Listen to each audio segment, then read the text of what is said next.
Cereal time, cereal time, cereal time, whoa.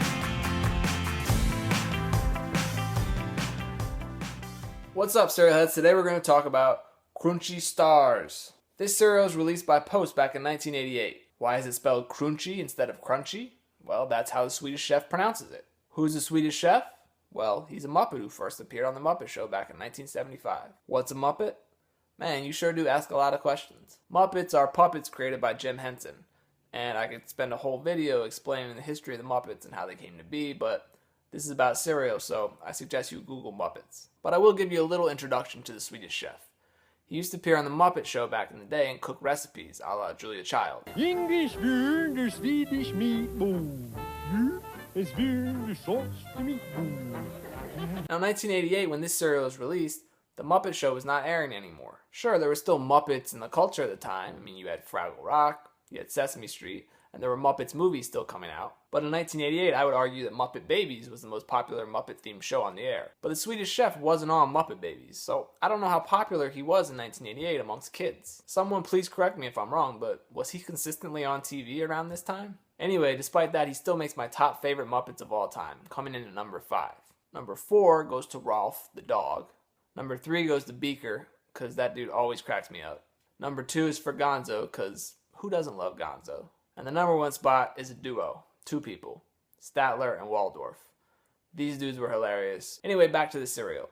Now, this wasn't anything special, but I really enjoyed the boxes and the ads for this stuff. They had 2 different commercials for the cereal. One where the chef hits himself and starts seeing stars, and then they had this other commercial with a giant cinnamony star. Here. The Swedish Chef is making his delicious star-shaped cereal, new Croonchy Stars, with cinnamon toast taste.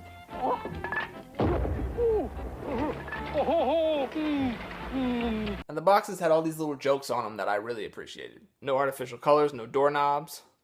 And down here they have no batteries. On the side here they had some more little jokes. This quote from Anonymous, table of contents, and of course, no trombones, no broccoli, etc., etc. And they kept the jokes going on the back of the box. Look at this tricky word scramble. It's Chef, by the way. And they got this really hard maze. And it even gives you eating directions here. And the back of this other box has more crazy games and quizzes. They have a spelling contest, connect dots, uses for your Crunchy Stars box, another little quiz, and this free Chef's Own recipe card game. You can see on the front they say it's included inside this box. Let's take a look. So here's the crazy recipes card game. So it's just a matching memory card game. You break off these little cards and then you try to match them. So here's what a bowl of Crunchy Stars cereal looked like. You can see it's cinnamon sugar flavored stars. Now this wasn't the first star-shaped cereal, and it wouldn't be the last, but the flavor was really good. I remember really liking this stuff. But I'm not going to try this because it smells horrible. Recently, ABC brought back a Muppets TV show, and if you haven't watched it, you should. It's a mix of adult and kids humor, and it's really good. So do you have a favorite Muppet?